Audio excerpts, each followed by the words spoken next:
is having an issue and needs some kind of special accommodation. It's a brand new team. I'm helping to get the inception of that.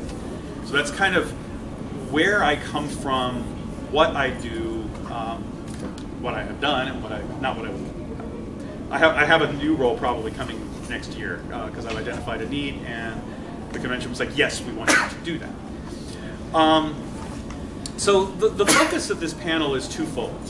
One, for individuals who are either running conventions or events, and I use the term very loosely because you can have fur meets, you can have little get-togethers, you can have some kind of a special event at a picnic or a park, or you could be looking to start an actual convention. There are things you can do that I consider public outreach to help make things go better and go easier.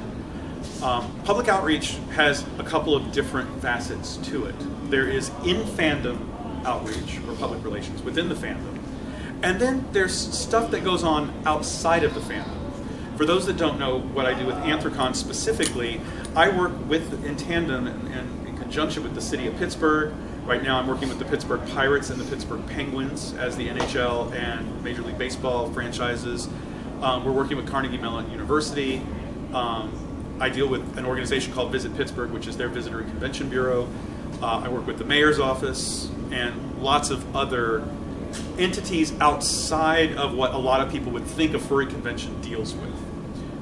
And because we're doing that because Pittsburgh as a city has been very receptive to Anthrocon as a convention going out into the streets. If you've ever been to that convention, it is very different from this convention in that the experience going out into the city as a furry is part of the convention experience. It's not just what happens in the convention center or the hotel. You can walk around the streets of downtown Pittsburgh. In fact, next year we're planning to rename 10th Street Anthrocon Avenue for 3 days and have a street sign put in place. That's the relationship that we have built with that one city. Every city is different, and every convention and environment is different. Part of what I am going to talk about today is how you as individuals who are running events or look to run events can help develop relations with either your venue, your city, or the area that you're going to be in, or if you're trying to help maybe plan a future convention, you might want to start getting involved with things in the local furry community. How do you reach out to those people? How do you get the interest and everybody on the same page so that you can start accomplishing something as a group? So those are the things that I was looking to talk about first. And then after that, because I also deal with the media, I deal with all the major networks and the radio stations and press in Pittsburgh. If you saw the Rooster Teeth interview at TFF, I was the one interviewing the Rooster Teeth guys and walking around with them. I'm going to give you some speaking techniques and some things that you can do if you're going to become a media liaison, or you just need to start feeling more confident in how you address people as a representative of a furry group or a furry event. So, is everybody okay with that kind of structure, or are there other things that you were wanting to get out of this meeting? And I can definitely tailor it in those directions. Is there anybody that wants anything different? No? Okay. So, let's start with building relations within the furry community and trying to bring people together.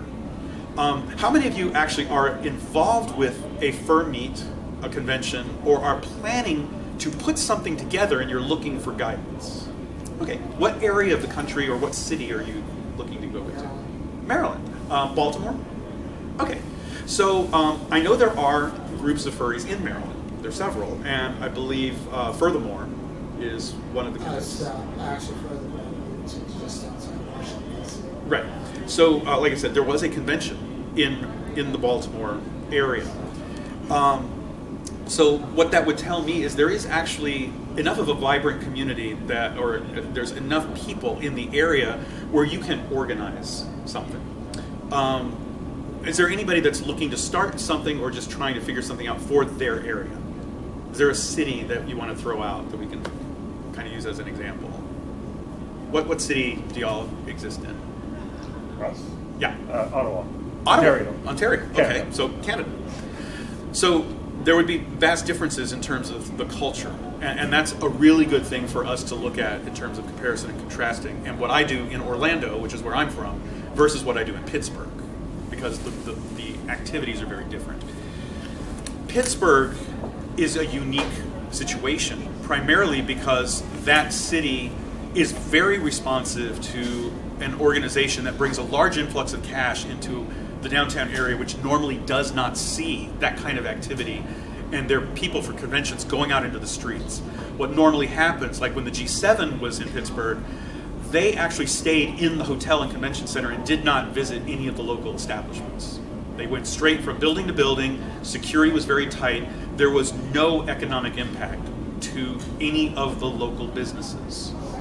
With Anthrocon, furry conventions, there are impacts. We visit those restaurants. We actually descend upon that area of town like a plague of locusts, and we actually eat everything in sight.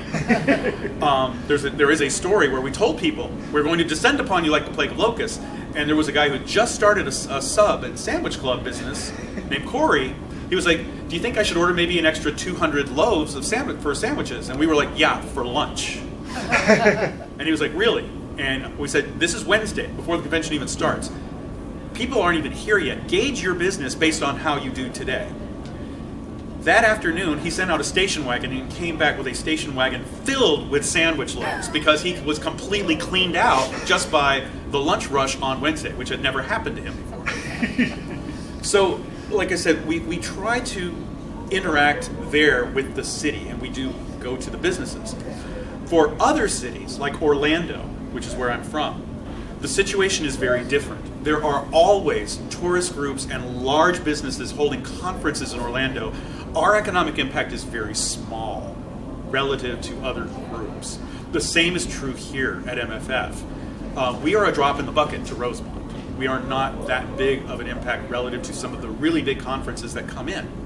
So in order to build some kind of a relationship, you've got to kind of figure out what it is the local area wants and how the local area is going to respond. Because a lot of people are traveling away from the hotel, it is very difficult for this convention to build up anything even close to what Pittsburgh would offer going off-site, going outside of this building. So what MFF does is it focuses inward. It focuses on the people that are coming to the convention and building the communities here. So that's where public outreach for MFF would be. It's what can we do for you while we're here? How can we make your experience better? And one of the big driving messages with MFF is there is never an answer of I don't know, period. The answer is always I don't know, let me find out. Or let me get someone who will know, who can find out. When it comes to public outreach, one of the worst things you can do is end on a negative note. You never want to speak in absolutes and negatives. You always want to offer something positive. So turn an inquiry into an opportunity. So if you're looking to do something in Baltimore and a convention has already been there and it's moved, the opportunity is, okay, I see a potential for a need for this local area to have a new convention. What can we do? How can we get everybody rallied together so the people in the city are able to staff and build the convention from the ground up? Building a convention is something we can't really talk about here because that is a whole other ball of wax, and it's way more complicated than I could even begin to talk about in 3 hours, much less an hour and a half. But what you can do is look at the way people are interacting with any organization that you put together. A good thing to do might be start an actual picnic, start a fur meet, or a bowling meet, or a movie night. Something Megaplex did in Orlando was we actually rented out an entire theater when Zootopia came out, and we invited people to come in, and the convention actually gave away the tickets. They were free. So the furry community actually got to see Zootopia if they registered and got one of the tickets for free to come in and see the movie with other people from the community. That's building a good relationship with your fan base, with the people that you want to come to your events. It does sometimes involve spending a little money, but the reward that you get is a lot of goodwill. People actually realize, hey, we care. We're thinking about you. And we also got somebody to draw a piece of artwork who just happened to work for Disney at the time. And he, off the record, drew something for us, and we printed it out and gave away as free posters. Everybody loved it.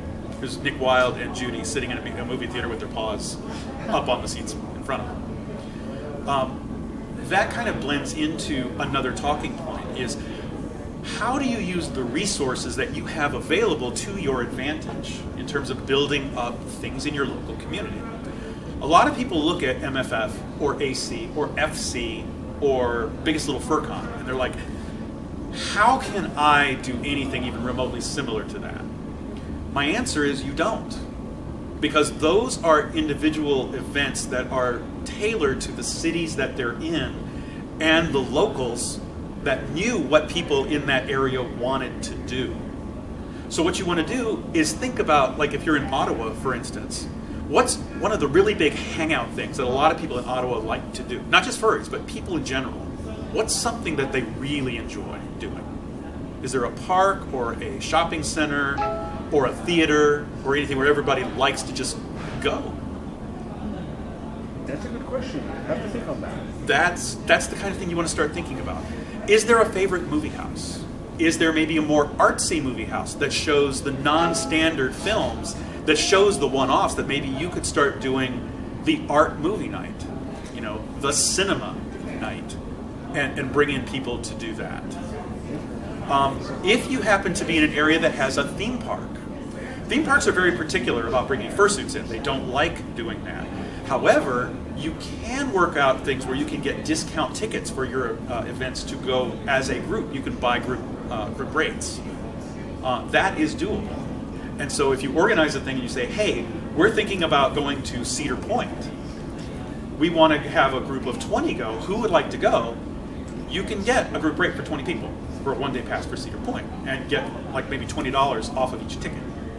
A lot of people don't realize that in larger groups there is negotiating power. And so those are ways you can start reaching out. Talk on your local chat rooms and Telegram, on Twitter. Ask the locals in your area what they would like to do. What would they like to see? That's how you start building a really solid foundation where you've got a really good reputation as an organization or an event. And you've also got something where it shows you care about their opinion. When you ask them for their opinion and you act on it, they know you're listening. And that's one of the biggest keys, is to realize that they realize you are listening to them. Events can come and go, and they have in markets and cities where, to be very frank, there are people who came in and said, I want to start a convention because I want my name to be a big name in the fandom. I want to make my mark on the fandom. That is the worst reason in the world to start a convention. Because if it fails, you are going to be remembered as a failure. And a lot of those people have egos, and they think more of themselves. During closing ceremonies of some conventions, I've heard people pat themselves on the back and not their staff. I am so glad that my staff worked so hard for me.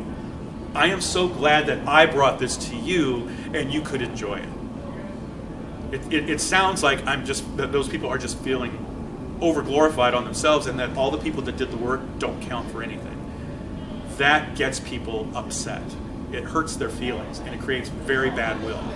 First thing, if you're going to be a leader and starting an event and building a community outreach, you have to be on the same level as the people that you're talking to.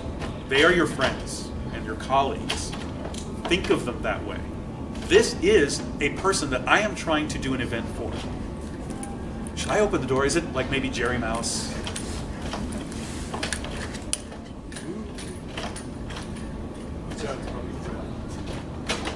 Hello? Okay, the wrong door. Okay. It's okay. Thank you. You're welcome. Apparently we're the wrong door.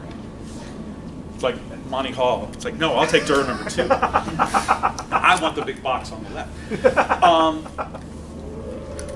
That kind of also what just happened and the way I handled that, and I'm talking to you, also dovetails into another thing about community outreach, is have a sense of humor. Don't think that everything always has to be 100% business. You can talk business a lot, but you can talk people with business into boredom.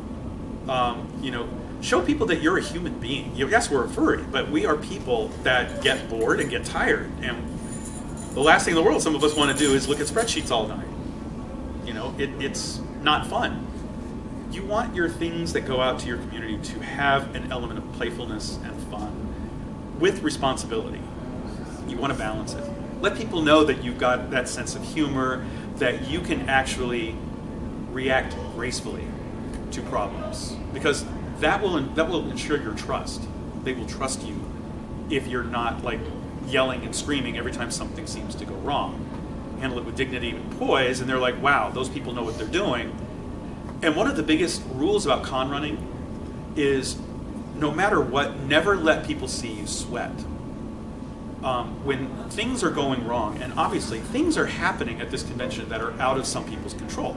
Just a few minutes ago, there was a lights out incident that happened in the Artist Alley. Yep, you were there. So it's like, okay, the lights just went out. You just let people know, hey, these are vapor lights. If something goes out, it takes a few moments for them to warm up. They're going to warm up. We'll get the lights back on. We're sorry for the inconvenience. We just handle it quietly. As opposed to having a whole bunch of people running around and screaming and going, ah, oh my God, oh, give me a flashlight. Oh, wait a minute, not a black light. Weird things like that, and acting like a bunch of chickens with their heads cut off. That's not going to instill confidence in people that are coming to your event. Other things about community outreach that I find a little bit more pleasant is when you start dealing with things and entities in cities. And I use Pittsburgh as an example because I have such a good rapport with them. The city will sometimes come to you with things, or you will have business entities that have come to know you, and they will refer people to you once you've built up a reputation. In the city of Pittsburgh, I actually have Kristen Turner call me and say, hey KP, we're doing this new citywide public relations campaign. We'd like Anthrocon to be a part of it. Would you mind having a couple of fursuiters show up at the convention center and film on a Sunday afternoon so that we can include you in our new marketing campaign? Who would have thought? But again, they like us and they trust us enough to do that. We've actually been given an invitation to march in the St. Patrick's Day Parade in Pittsburgh. We just don't have enough people to put it together because we're all over the country. But they have actually reached out to us for that. Every community has an ability to start doing that, but it may not be on the city level. It may be on a neighborhood level, or if you're dealing with a specific shopping center that maybe has a bowling lane with it, build up the relationship with the bowling lane so you can start doing monthly meets where fursuiters can go in, maybe get a few tables set aside where people can draw. And that's when you start saying, hey, our people get hungry. If you can maybe get us some reduced rates, maybe we can guarantee that you'll sell 150 hot dogs. Maybe we'll even subsidize part of that. One hand washing the other. We're getting them some business, they're making some money, our people are getting fed. Yeah. I've done furloughs for a very long time. I'm sorry? I've attended furloughs for a long time. Uh-huh. Just recently, there's two of them that just broke 100 in attendance. Mm-hmm. But the bowling alleys have what I call any ghosting, which means that they'll do things to keep others from just, let's say, fursuit and contribute nothing to the business. Right. So they will. So for one thing, they'll charge a couple. What you can do, we actually had a very similar experience in Orlando. What we did is we had a parent organization, an actual group that started alongside with Megaplex and some other things. They actually set up a communication between the people setting up the bowling event and the bowling lane and said, hey, what we want to do is we want to rent out that party room and we want to buy like a cake, X number of sodas and X number of burgers, hot dogs, and fries. So they set aside a $500 to $1,000 budget, and then as people came in, the money had already been paid to the lane, so it was on the group to collect money from people that wanted to bowl and eat and whatnot. But because it was arranged that way, there was a discount on the food. It was actually less expensive than you would just somebody going up to the concession stand to get it. And again, that's the power of group sales. And power group sales translates into hotel as well when you're starting a convention. You have to pay for catering and corkage, which is food and beverage. That is something. In order to get the convention space at a better rate or free, you have to guarantee a certain amount of money is going to be spent on the very overpriced food the stuff they charge way too much money for on coffee and stuff. They might start cutting the prices once they get to know you a little bit. But it is not unusual to pay $12 for a gallon of coffee going to a hotel like this. To pay $25 for a dozen brownies, because they're used to businesses dealing with those prices. You have to let them get to know you and realize that they will make more money if they lower the cost and want to sell more items. So it's like, instead of making a lot of money on a few things, they will make a lot of money, but less on each item, but sell a lot more items. And also things like, we would reach out and say, hey, at the bar, can you create like 3 custom drinks with funny names and maybe knock $1.50 off the price? Instead of a black and tan, can you call it a G-Shep? So people come up and say, hey, I want 2 G-Sheps. They'll get 2 black and tans and knock $1 off what the regular price is for them. They'll sell a lot of them because it'll market to our people. But they would never come up with that idea. We come up with that idea and we pitch it to them and see if they'll do it. So again, that's a lot of how a lot of us in the convention organizational realm have been reaching out to areas where we want to get bowling meets or movie nights or things set up, and how we also started reaching out to hotels and convention centers and cities to get the community stuff done. Before we move on to anything else, does anybody have any questions or feedback or thoughts? Like, okay, that just made me think of something I just want to throw this out there and I want to see what you think. Anybody have any thoughts or ideas about anything like that? Yeah. So, just stay on this. So, a couple times I've been to Pittsburgh Furry, and we don't have to, if we don't want to bowl or spend money, bowling alley doesn't because there's enough bowlers there. Right. Substantiated. And what would happen is we would have tens of fursuiters just show up, and that's what we do. Is first. That works out well for that particular ball. It has worked out for a lot of them, but there are a number of them where if they want foot traffic, they also want cash to follow. Yeah, and so did everybody hear what was going on with that? The fursuiters were only fursuiting at the bowling alley. They weren't actually bowling and paying. To the business. They were just showing up to fursuit. They were not contributing anything financially. We've had that problem, I will admit, in Orlando. It's happened. So what we ended up doing for that was we actually had a sign-in sheet, and we would say to people, hey, do you need a place to stash your suit? Do you need a place to change? We just need to make sure that we have you covered. For insurance purposes, we need to make sure we've got you covered, that we've got everything down. As people come in, it is known that there is going to be a charge, a fee, for just being there, because we would rent the lanes, and it could be maybe 4 lanes, and if it got bigger, then 5 or 6. But if you want to come in and just be there, since it's private property, you have to pay for access to the lanes. You can't just stand around in the bowling lane, because the bowling lane would consider that loitering. If you're not actually there partaking of their business, why are you there? People in Orlando got adjusted to that very fast, very quickly. They understood it because they didn't want to lose the opportunity to go suiting at a public venue. So as people understood it and it was explained very calmly and discreetly, people adjusted. That would be my recommendation, is actually have a group rent a lane, put 3 or 4 people on a lane, however many people are going to show up, but let people know in advance. If you show up, it's going to cost you $8.50 or $10.50 or whatever the cost of the rental lane per hour is. Split that 2 or 3 ways, however many people you're going to have on there, and see if they'll give you a bulk rate, but charge that same amount. And if there's a little bit of an overage, put that in towards like food, towards beverage.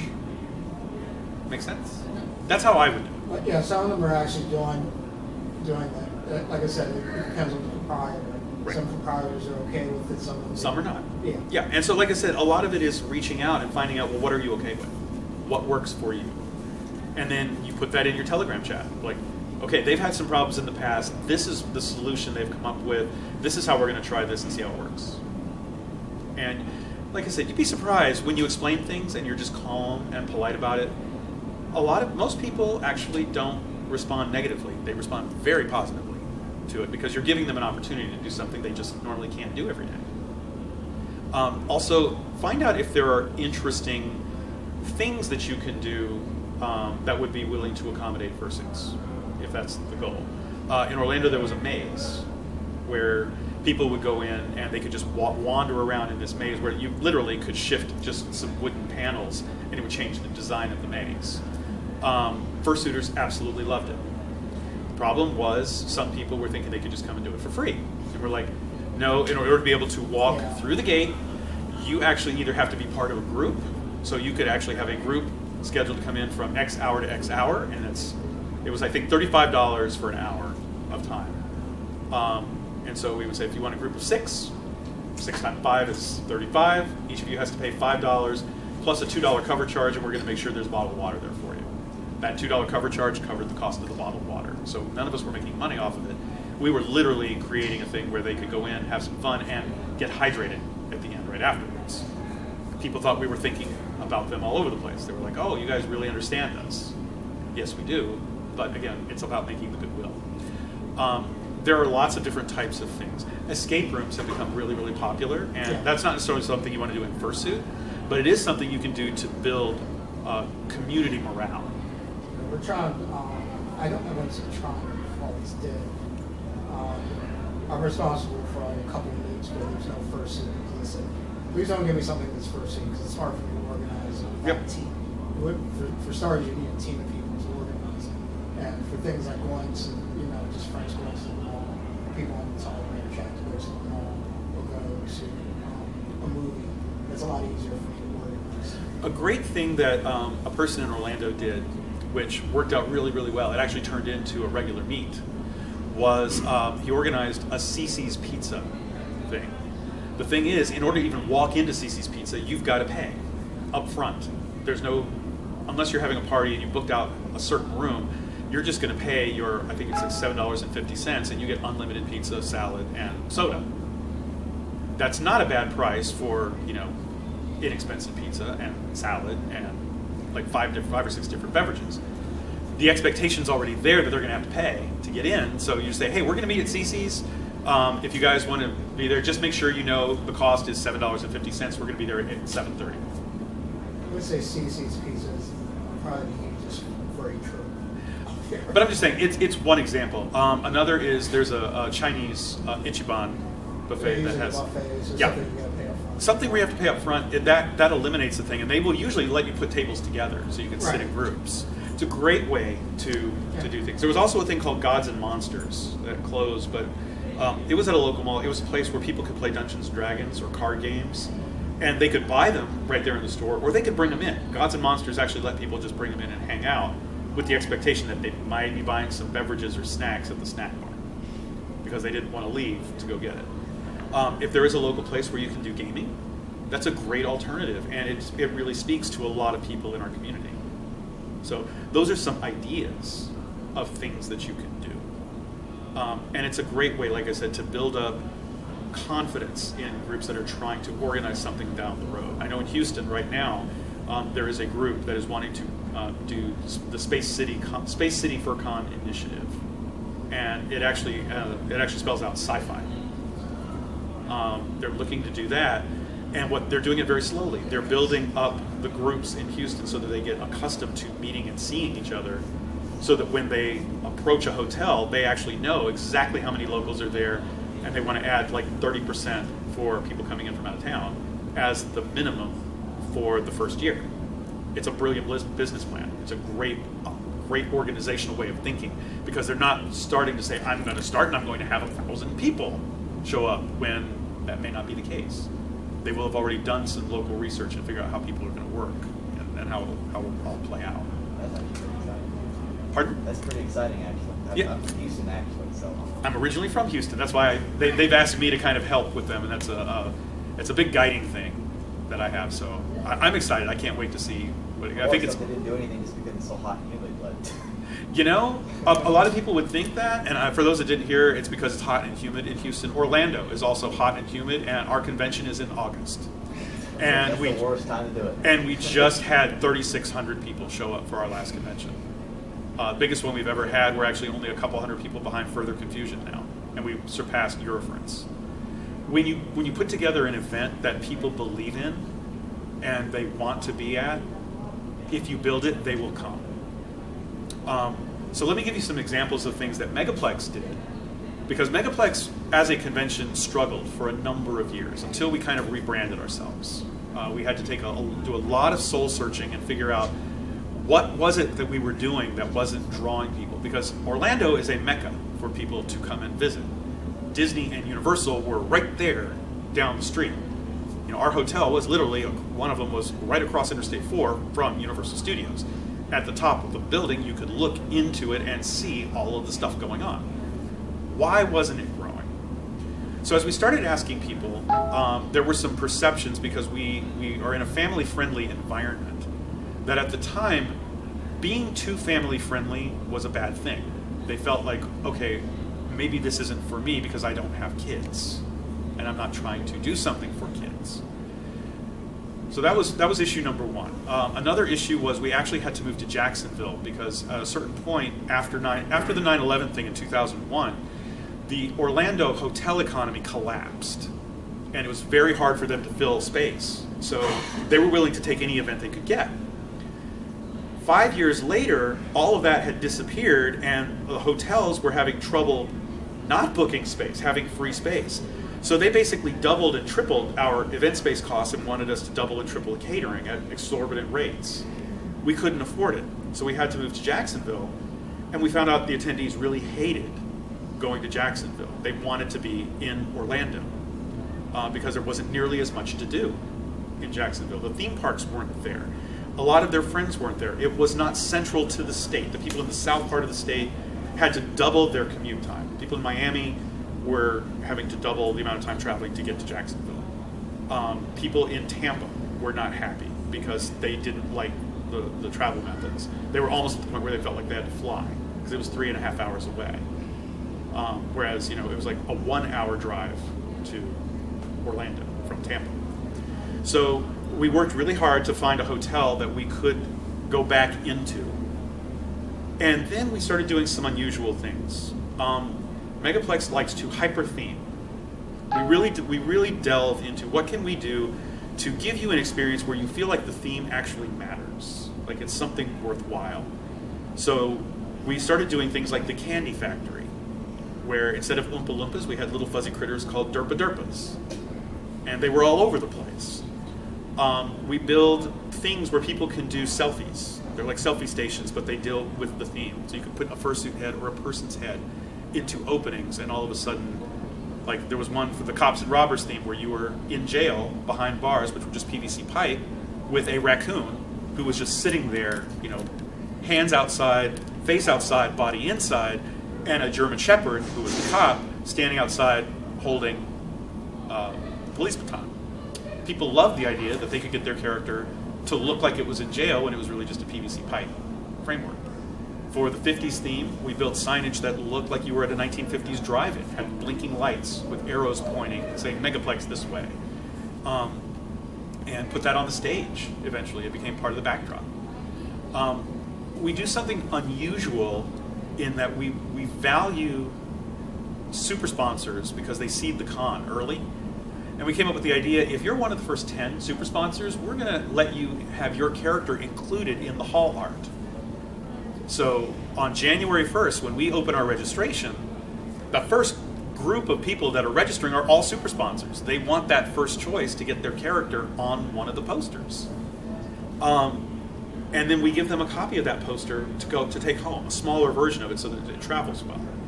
We did not imagine how popular that program was. It was so popular that we even had to extend it into February with Valentine's Day and the I Love Megaplex promotion.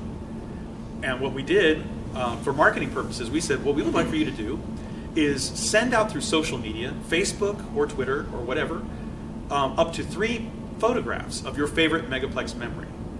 If you've never been to Megaplex and you want to go, please take a photograph of yourself holding a sign that says, I want to go to Megaplex, and make it as creative as possible. And then all of the photos that are submitted via Twitter, Facebook, or a couple of other accounts are tallied by our social media group, and then they take a look at all the photos, and they're like, okay, from the creative group, these are the best of the creative group. We're going to put everybody into a drawing, and everybody has a shot at getting either a free membership upgrade from regular membership to sponsor or super sponsor. They can get their character included on a poster, a special I Love Megaplex poster, which everybody is actually the one, that's what they want. Or they can get one free membership, standard membership. So they get a standard membership, an upgrade, and or an upgrade, and they get their character on a poster. And there are 3 winners. We got so much advertising from that all over the southeastern US that we never expected. People were just going gung-ho over it. And the best part about it was people were actually talking about the convention months before it was going to happen. They were like, I remember when that photograph was taken. I remember that stage show.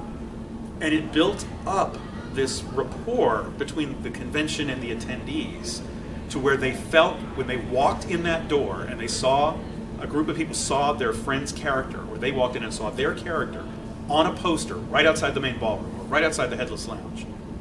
They were now a part of Megaplex. They were a physical, like, registerable part that they could measure to the convention. And that has built up a solid fan base that a lot of conventions are actually starting to copy us with that, because it really does build up brand loyalty. It makes people feel like we care, and we do. We take feedback very seriously, and we try to do things, like one thing that we did was also, we felt every attendee was important. Every attendee deserves a gift. So we came up with the idea, up until just this last year, for like 10 years or so, if you were a Megaplex attendee, even with a regular membership, you got a glass that had custom artwork on it from the convention. Everybody got one glass just for registering, as long as supplies lasted. We had to stop giving that away for free because honestly, when you're giving away over 2,000 glasses, the receiving fee alone was over $1,000, and it weighed 2.5 tons. And moving that stuff from back of house into registration was a real difficult challenge. And that didn't even cover the cost of producing the glasses. So it just became, we've grown from success for that to be too expensive. So now we gave away this year playing cards with custom art on it that people can actually look at, and some of the super sponsors got their characters into the playing cards. It's again, building things that people want to see and they can use. And the nice thing about the glassware, we still make it and we sell it in the con store. That's something that sits in people's cupboards and they intend to use it, and when they use it, people see Megaplex all year long and they think about it and they're reminded of it. It's a very subtle way, but when they have their friends come over and they play poker and they're using MP glasses, it puts MP in people's minds. It lets people know that the convention's out there. So again, community outreach can be the way you brand things and do things that conventions can do so that people like them. And it builds up a lot of goodwill. So you're giving out good examples. You don't have to name names or anything, but are there any examples of organizations or conventions that you could think that utterly failed, and what do you think would have helped them succeed? Without naming names and without actually going into too many specifics, I will talk broadly. Right. There have been events that I have been to where it felt like everything was being done for the benefit of the organizers. And when it comes to that pat on the back at closing ceremonies, when people come up and tell you, I'm not really digging this kind of music, can you expand the variety? And people are like, you don't know what's good for us. We know what's best for you. Don't worry about it. We know what people want. That's a turnoff. That's a brush off. And there are events that have done that. Some of them don't exist anymore. Others have learned. I think one of the worst things that an event can do is insult its attendees, whether it's an insult to intelligence, an insult to their morality, or just an insult in that you think you're better than them. And you can agree, there are events that do that. That is one of the cardinal sins of doing events, is to think you're better than your attendees. Because at heart you may be organizing it, but you're still an attendee. We are still furries. And I have my persona, and I have a fursuit. That doesn't make me any better than the person who just started out and is building their own suit and hasn't finished it yet. There's no difference. Just because I have 19 to 20 years of experience running conventions does not mean that I know everything about them, nor does it mean that I'm totally in sync with all of the new things that are happening, technologically and with trends happening in the fandom. I have to stay very connected. And so that is one of my big things. If you notice, anytime you see me walking around, I will be talking to people. I am asking questions. I want to make new friends all the time, and I want people to tell me what their experiences are. And, some of the things that I learn are when you go overseas and conventions are run differently, there are some things people really like about those differences, and there are some things they don't. What can we incorporate from what they like, and how can we avoid the things they hate? I can tell you one thing that every convention struggles with and finds their own way to deal with: lines, queues. It's no surprise that some conventions, out of their sheer size, have long registration lines and long check-in lines. But how you handle people, how you manage that, is what makes the difference between a successful event, who can very playfully say, "We're really sorry, we know there's a long line, I got stuck in it too, but we're going to make this as pleasant as possible. If you want to come back a little later, the line might be shorter. I don't want to waste your time. I want you to do what you want to do." And there's, a difference between that kind of an attitude and, well, we're not going to be able to move any faster with you complaining. Just deal with it. It's like there's a night and day difference between the feel of it. Any event that really takes their attendees' opinions to heart and their feelings to heart has already taken 2 steps towards success. When you care about your attendees, think of them as your friends, even if you've never met them. How is this person going to react? How is a new person who has never dealt with the furry fandom before, this is their first convention, how are they going to react to this line? And how can I make that experience as pain-free as possible? How can I make it as pleasant as I can? They are going to remember your kindness and your thoughtfulness far more than they will remember that long line. I can guarantee you that. But if you stand there and you're barking out orders and you're making people feel uncomfortable and their back hurts and their feet hurt and there's nothing to make them feel better, there's no comfort, that's what they're going to remember, is how painful that experience was. Makes it harder to get volunteers as well. It makes it harder to get staff and retain them. It makes it harder for volunteers, and it makes it harder to get people to come back. So look at this event and look at other events with an eye of how are the staff dealing with things? How are they interacting? Are they killing people with kindness? Are they proactively looking for ways to lessen a burden, whether it's waiting in a line or putting extra water fountains, water coolers out in places where there's heavy foot traffic? They've actually looked at where people are and they're putting things where people need them. And the biggest part of community outreach is ask them. Ask your attendees what they think. Get the opinions. There's no better thing than just saying, "Hey, I want to know what you think. I want to know how you feel." And if you see someone that's upset, let them vent and then ask them, what can we do to make it better? How can we fix this problem? If we couldn't see the solution, but you do, what can we do? How can we fix it? That's how you actually get new staff members. A lot of new staff members come on because they have ideas that fix problems. And when it works, they want to stick around because they feel accepted. They feel like their opinion matters.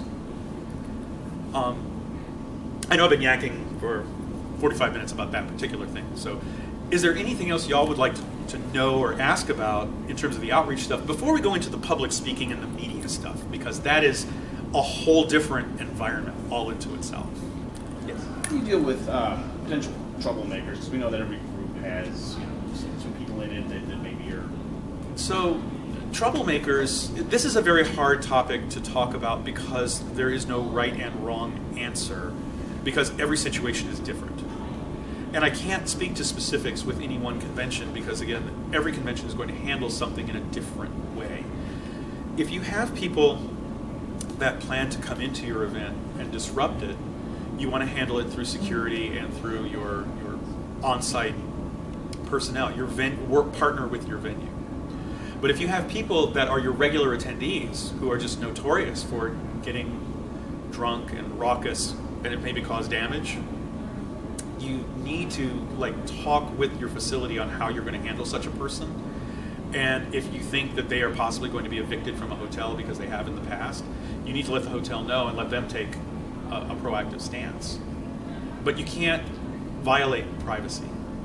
So, you have to be very, very careful about not sharing information that you think is too private and could get you in trouble versus history of things that you know could happen and you want to try to mitigate it so you don't have a problem with your venue.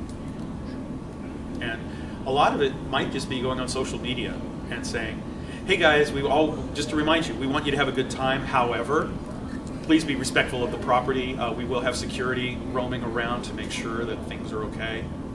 Our security staff is going to be available 24/7 for the duration of the event. They will be stationed in all public areas. We will have people checking on things to make sure you feel safe. That might be a really good tack to do it.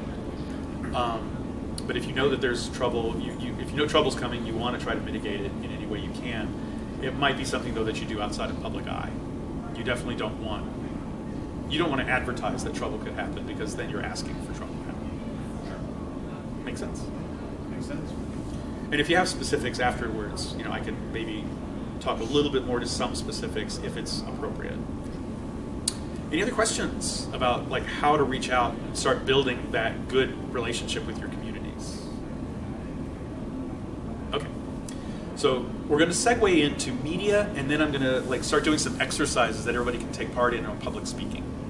And I'm going to do the media stuff really quick. With media, it's a double-edged sword. Newspapers and radio and television are really looking, especially radio and television and internet bloggers, they are looking for quick sound bites. Most of them are not looking for in-depth analysis. They are not looking for necessarily fair representation. They are looking for what is going to get people to change the channel and have you watch their station for 30 seconds. That's why negative news sells so well, why you see so much of it. People are not attracted to positive news. They are attracted to, unfortunately, negative things because it's like a train wreck. You can't look away from it. So a lot of news stations are looking for something negative, and there are unscrupulous people in the media that try to get you to say things that you should not say. Or they will get you to say something and then they'll edit out certain pieces of it so it sounds like you said something when that wasn't what you said at all. They've taken things out of context. In Pittsburgh, again, as an example, I work very closely with KPX, I believe it's KPXI, KDKA, and WTAE. Those are the ABC, NBC, and CBS affiliates. I also have a good working relation with the Pittsburgh City paper. CNN has come in several times. I work with them. And there's a number of local radio stations that we go and actually do live shows with, like live 30-second to 1-minute clips. They'll do another clip, and then we go on to the next station.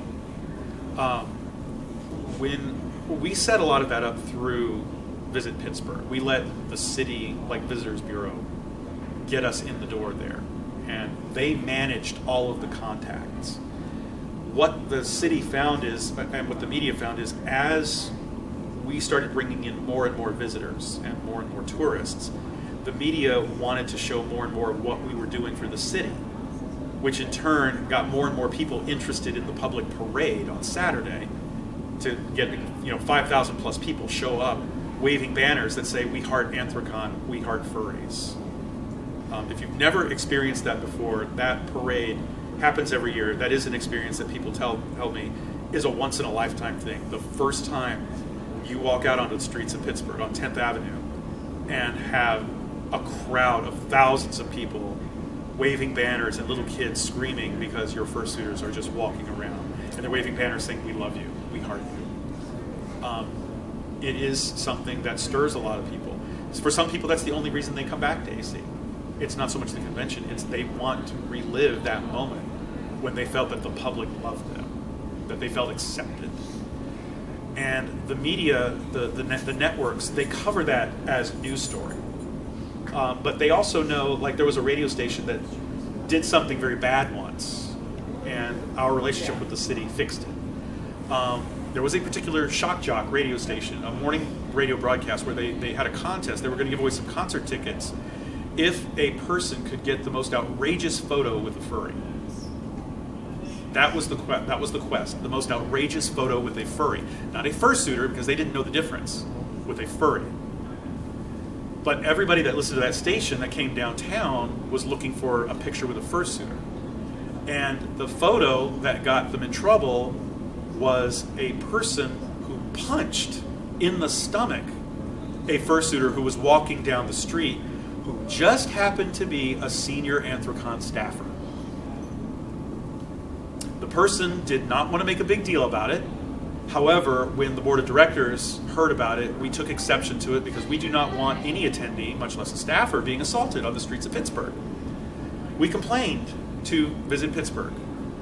Visit Pittsburgh was appalled by what happened. They were horrified.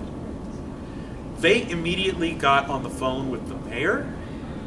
They also got on the phone with the FCC.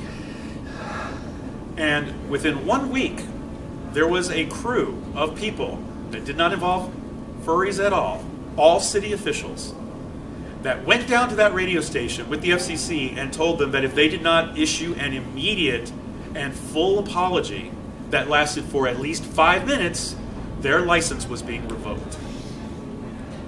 Because they instigated an assault.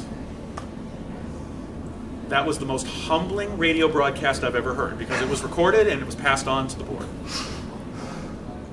That radio station does not do that anymore. So, like I said, when you build up a good relationship with the media, they can actually protect you in a lot of different ways. And when somebody does something that can cause problems, a lot of us tend to have our backs covered in various ways. So the media works with us really well now. They know that we're bringing in a lot of money. They know that we're actually trying to contribute to the next fireworks display downtown. We're actually working with the city to try to build something with that. They know that we're looking to have 10th Avenue renamed and put a street sign up. They're looking to see how we can partner with them even more.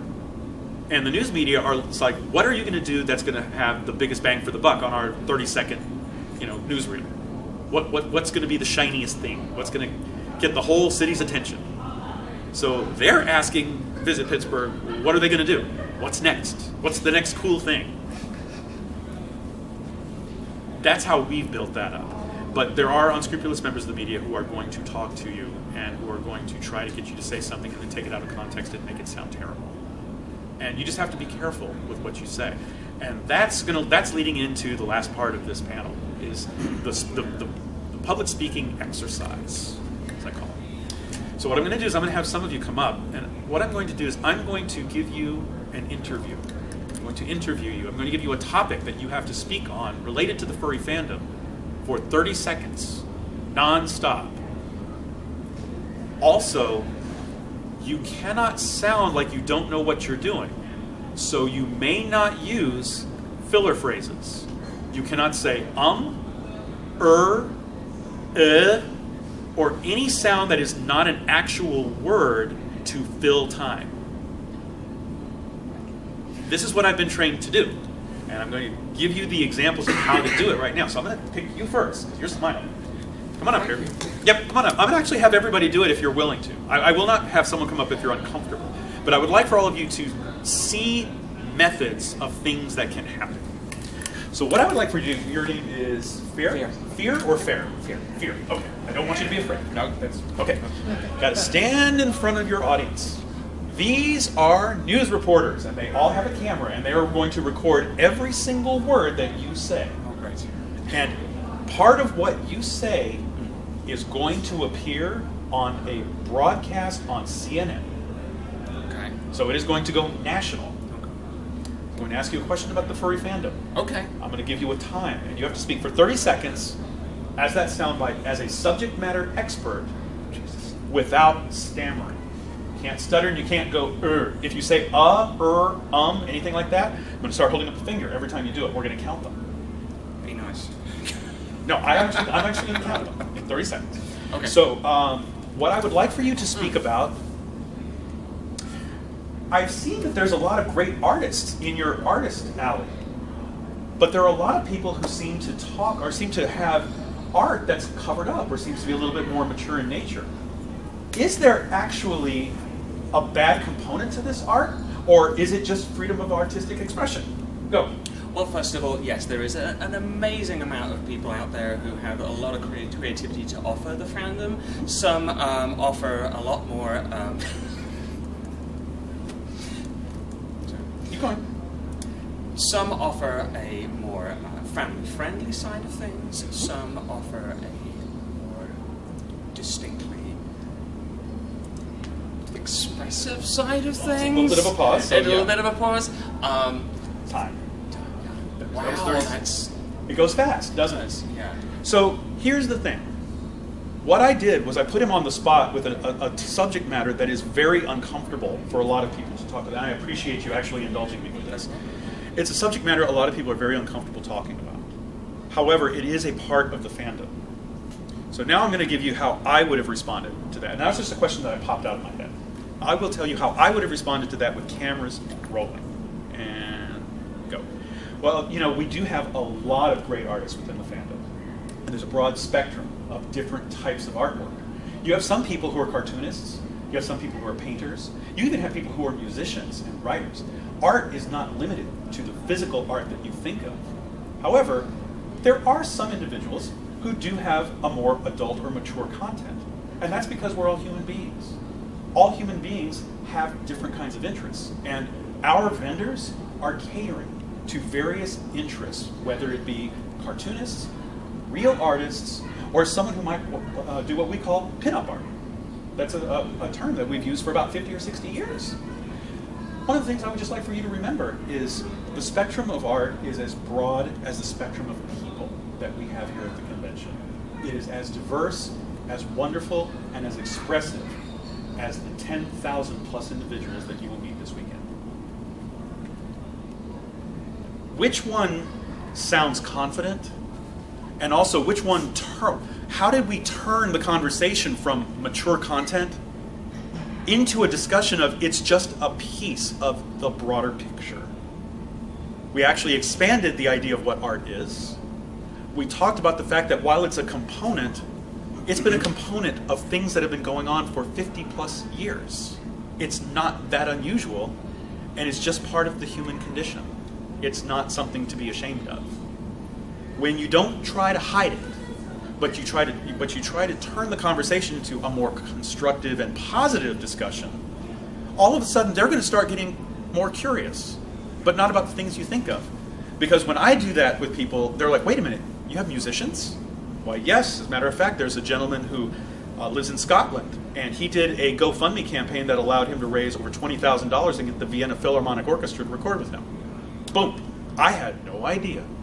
That is exactly what people tend to tell me. I had no idea. When you tell people, oh my gosh, I didn't think about cartoonists, you know, that's an interesting aspect. A lot of people actually work in the animation industry. There are a lot of freelance animators that are here. Boom. The conversation has shifted away from where they thought they wanted to be to now, where is the fandom really? Is this what I thought it was, or is this what it really is? And this is only a piece of it. Thank you very much, Vera. So I'm going to bring someone else up. Why don't you come on up? No, actually. You sure? Would you like to try? Would you like to try? Come on up. Because now we're going to talk about something where it's not necessarily furry, but it's something that could happen. They're going to ask you a question that maybe you're not too familiar with the information on. And I want to see how you deal with the information aspect, because you can't lie, because they're going to catch you in a lie. So I understand at this particular furry convention, you have people that come in from all over the world, and they're traveling in all different manners. How many countries are actually represented here? How many of the states are actually represented here? And how do you deal with all those differences with people traveling? Go.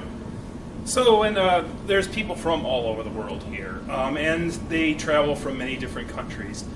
From around the world. I'm not exactly sure the number of countries, however, we have people from Europe, from Australia, from New Zealand. We have people from South Africa. There are many communities all around the world. that do come to these larger conventions in the United States, particularly Pittsburgh, and I'm keeping track because you missed that one. Yep. No, I've counted 3 so far. Okay, got it. We're good. We're good. All right. So do you see what was happening there? As opposed to saying, when I say how many countries are represented, he broadened it, which is exactly what I would have done. Well, I don't know the exact number. I know last year that at Anthrocon there were 46 nations represented, but I can tell you that we have people from all 6 of the inhabited continents, and Antarctica might be next if we can get a couple of penguins to show up. Throw in a little humor. But he broadened it to the continents. So he talked about what he knew as opposed to what he didn't know. And instead of saying, I'm not sure about this, this is what I am sure of. I can give you some information which is going to be helpful. And I can tell you, I know for a fact there are people here from Europe, from Australia, from Asia, from South America. When you say that, the reporter is going to take in, okay, you've got people from all over the world. You've got people from multiple continents. I happen to know that people travel in multiple ways. You might bring up the fact at that point that there's a rail furs group. There are people that actually come in because they like traveling on trains. They actually rode trains in. Yeah, there was an attempt to have a flight one, but it kind of failed. Like I said, the conversation has been changed from I don't know the exact answers to giving what I do know that fits within the scope of the question. And a lot of that is thinking on your feet. So thank you very much. Really appreciate it. Does everybody kind of get the idea of where we're going with that? The other thing I want you to notice is how many times am I using the word or or things like that. There's a way to get around that. Breathing. Before you start to speak or answer a question, take a breath. That gives you approximately 1.5 to 2 seconds to formulate your thoughts. And you'll be surprised at just how confident you sound, whether you're talking to the media or whether you're talking at work. When someone asks you a question and you just go, I've been thinking about that for a while. I'm not really sure that we have a good solution yet, but I'm working on it. Or someone asks you a question. A lot of people have asked me about that. And it's a tough question to answer. But I'm going to do the best I can because I know you're curious about it. This is what I know. You bought yourself 7 seconds. You bought yourself some time. The difference between spoken filler, which is the and the and actually creating a conversation will give you a sense of authority. People will understand that you're getting ready to give them information, but you want to be very cognizant of what you say, and you want to be very precise about what you say. A lot of people don't think about that 1 to 2 seconds, but I can guarantee you, it really makes a difference. And you can take that and use that not just in interviewing. You can use that in interviewing for a job. You can use that in talking or negotiating with a venue.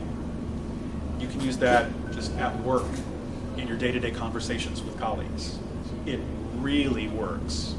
And it is the simplest thing in the world to do. And if you don't get anything else out of that, I hope that you realize that 1.5 to 2 second breath will really help you in terms of public speaking or talking to other people. It's a really good tip. The other thing is be very conscious of using all the time. Try to be conscious of it. A lot of people don't think about it, but when you have it and when you start thinking about it, you become very self-conscious. You try to figure out ways to not say things that will lead you to an or an So what I'm going to do now is I'm going to put myself on the spot. I am going to give anyone in the audience an opportunity to ask me a difficult question as a media representative, and I'm going to give you the best possible answer that I can in 30 seconds. All right? So what do you think would be a very difficult question for me to handle? I'm a representative of X convention. I'm going to say I am a representative of a convention in Topeka, Kansas. So I'm in the middle of the country. I do not represent any existing convention, so I can't talk about any existing convention's policies. I am in the middle of Kansas FurCon in Topeka, Kansas. There just happened to be 1,000 people that showed up for it from all the surrounding states and Kansas. You're a reporter at ABC News. You have one question for me. What is your question? Okay. parent from an anthropomorphic convention complained about a dealer selling sex toys, and to anyone was any and not checking ID. Do you have any information on that? Was the convention doing that to protect children? Well, let me clarify a few things for you. To the best of my knowledge, all of our dealers go through a screening process, and no one that I'm aware of would violate any kind of local ordinance by selling material to a minor that should not be sold. If there is a complaint of that nature, I definitely would like to hear more information about it, because that's not something that we would condone, nor is it something that we would encourage. As far as protection of children, it is paramount to us that we provide a safe environment for attendees of all ages. We would never try to create an environment at this convention or at any convention I'm aware of that would make children, parents, or any attendee feel uncomfortable or otherwise not want to attend. We want to have the best experience possible for all of our attendees. So I hope that if there is something that we have not been informed about, that you would be able to provide us, maybe off the record, a little bit more information so we could do an investigation and find out if something bad is happening, because we would definitely not approve of such a thing. What do you guys think? It's a difficult question. It's a very hard question to answer, because he actually brought up some of the buzzwords: sex toy, minor, child, inappropriate, the words that reporters are looking for. Did you notice I tried very hard not to use those words?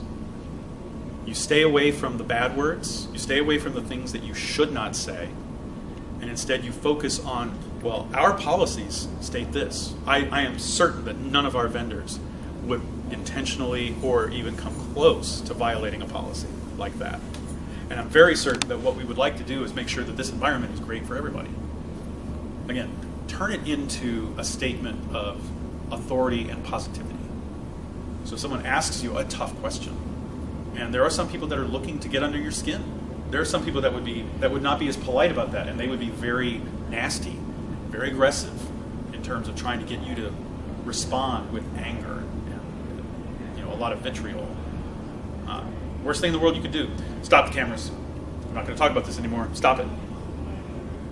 That you can be sure that that's going to go out on their website or online or on the newscast, and it's going to look really bad. So, like I said, you want to handle things with poise, handle it with kindness. From a personal perspective, I believe a kind word is never inappropriate. There's never a bad time to use a kind word, ever. And you always want to let people know that they can come to you, that they can talk to you, and that there really are people in the organization that you're representing or in the fandom that have the best of people's intentions at heart. They have the best, they really want to do the best for you, and they're trying to do the best to make an event work well. So, taking a look at the clock, it is 5:12. We have the room until 5:20, basically, so about 8 minutes. Is there anything that you would like to ask me overall about anything, whether it's public speaking, about whether there are other exercises that you can do? Is there anything that you would like to know that I could impart a little bit of wisdom to you? And don't be afraid to speak up, because there's never a bad question. Anything? So, Yeah. As a person who has become a PR liaison, where did you start off, and how did you develop public speaking skills? Did you take classes, or? Great question. So there are college courses that you can take. My public speaking started as a debater in high school. It's part of the National Forensic League. When I was in college, I took media courses as well as wanting to be a journalist, so I took journalism courses. So I know how to do news writing and feature writing, as well as different types of media reporting. I also did a lot of volunteer work at a television station called KUHT, which is the public television station in Houston. It's Channel 8. It was the first public television station in the country, by the way. Very first. I helped out with their auction drives and with some of their children's programming and doing the interstitials in between the television programs. So if you ever hear people saying, part of this program is paid for in part by the Sears Roebuck Foundation, the Corporation for Public Broadcasting, and by viewers like you. I would help with doing either voiceovers or different kinds of announcements for them for a little while until they got a different announcer. I was friends with a person at a radio station, and so he gave me a lot of vocal coaching on how to speak. And then as I started working with Anthrocon as the programming director, I had to really start focusing on how I spoke and how I worked with media, because it was thrust on me fairly quickly over time. It was like, well, we need you to kind of just say one thing. Okay, Kage's busy. We need you to handle these interviews right now. It's like, oh. So Kage gave me some pointers on speaking, things that he has learned, because he also has done a lot of public speaking, and he also has to do things for emergency services. So he talks about he has to sometimes issue things in emergency services in Pennsylvania when he was there. There's my said at least one, got it. There are any number of ways that you can improve your speaking. One of the best things you can do is just talk to yourself, record yourself talking on a subject, whether it's a Rubik's Cube, a jigsaw puzzle, anything like that. You can find things to talk about and look in the mirror at yourself while you're talking. Practice looking yourself in the eye so that you will look other people in the eye when you're talking. Don't be afraid of looking into a camera. Or don't be afraid, if they tell you don't look at the camera, look off to the side, don't be afraid of looking a person square in the face and actually talk directly to them and completely ignoring a camera that's there. So it looks a little more natural. There are any number of things you can do. It really depends on the situation. But there are classes that you can take if you're not comfortable talking, on your own and recording yourself and listening to yourself. Some people are very self-conscious about the sound of their voice. I know I always am. I don't know if my cadences are pleasant or not, so I just try very hard to speak the way I think Fred Rogers would speak. A lot of people have called me the furry Mr. Rogers.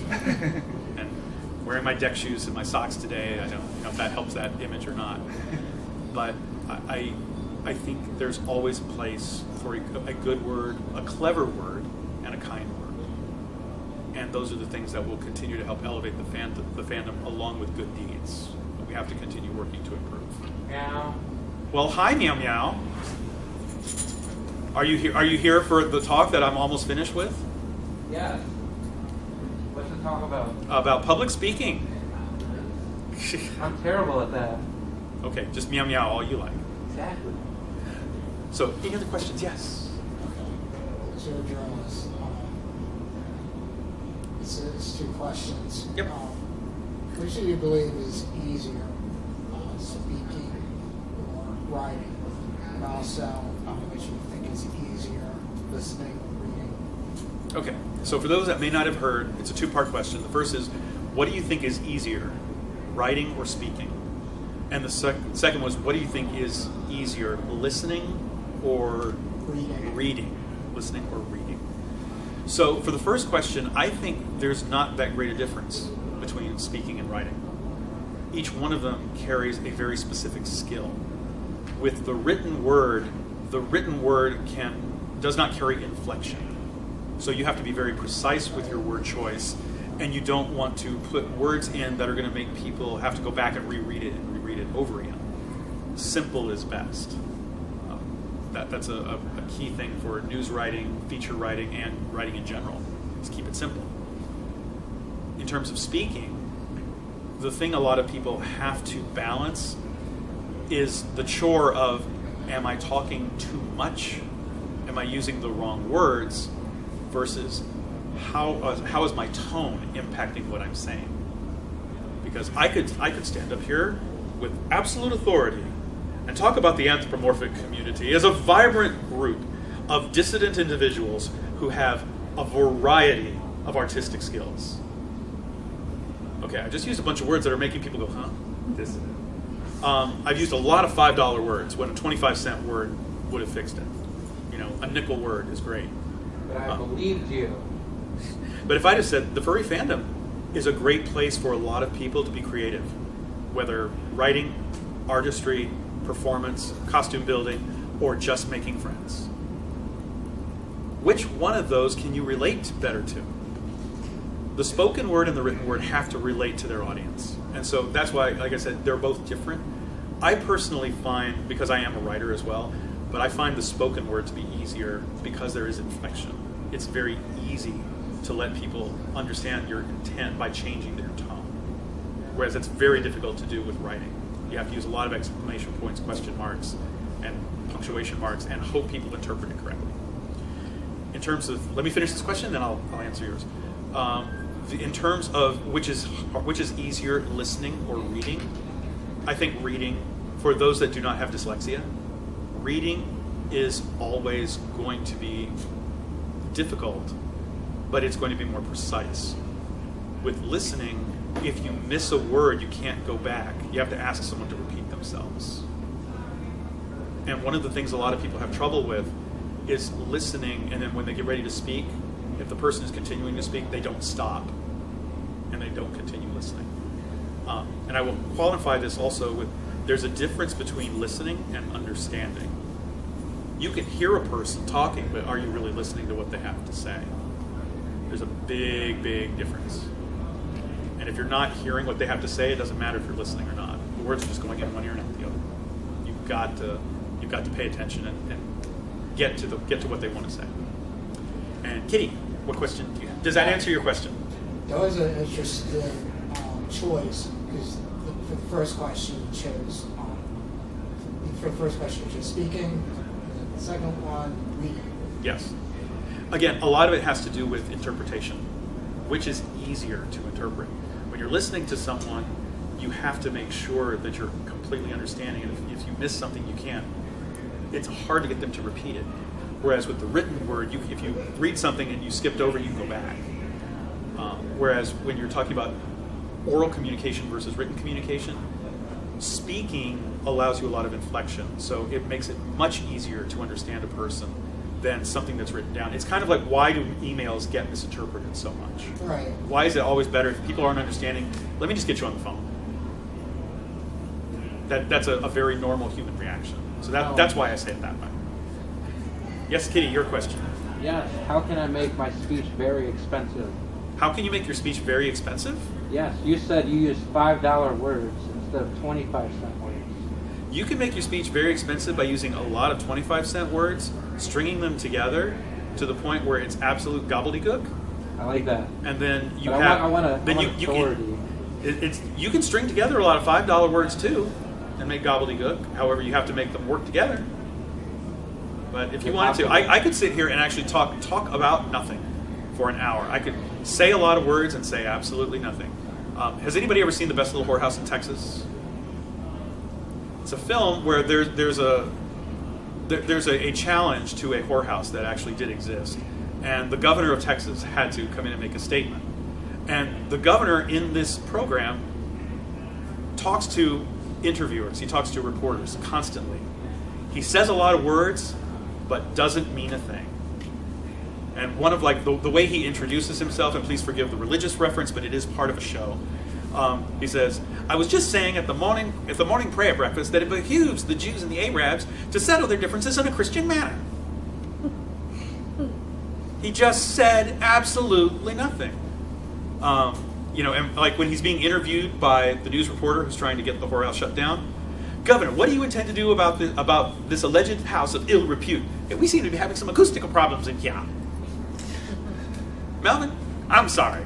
Governor, stop pussyfooting. What do you intend to do? And he's already walked away. He says nothing, and he uses a lot of words to say it. And the reporters actually say, I hear him talking, but he don't come in. Is that a yes or a no? It's a possible maybe. I want to learn that. And then listen to the song. It's like, ooh, I like to dance a little sidestep. Now they see me, now they don't. I've come and gone. Ooh, I like to sweep around the white step, cut a little swatch, and lead the people on. That's what happens when you say a lot of big words and don't really mean anything. So if I typed into Google, $5 words, I would get a dictionary. You might. I've never done it because I try to avoid them. Oh, I like that. I like to be precise, but I would much rather people understand what I'm saying. I never call things anthropomorphic anymore.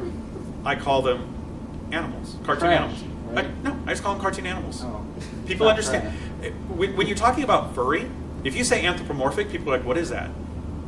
If you say walking, talking animals like Scooby-Doo and Bugs Bunny and Mickey Mouse, people know those. They understand them. I just explain them as garbage cans.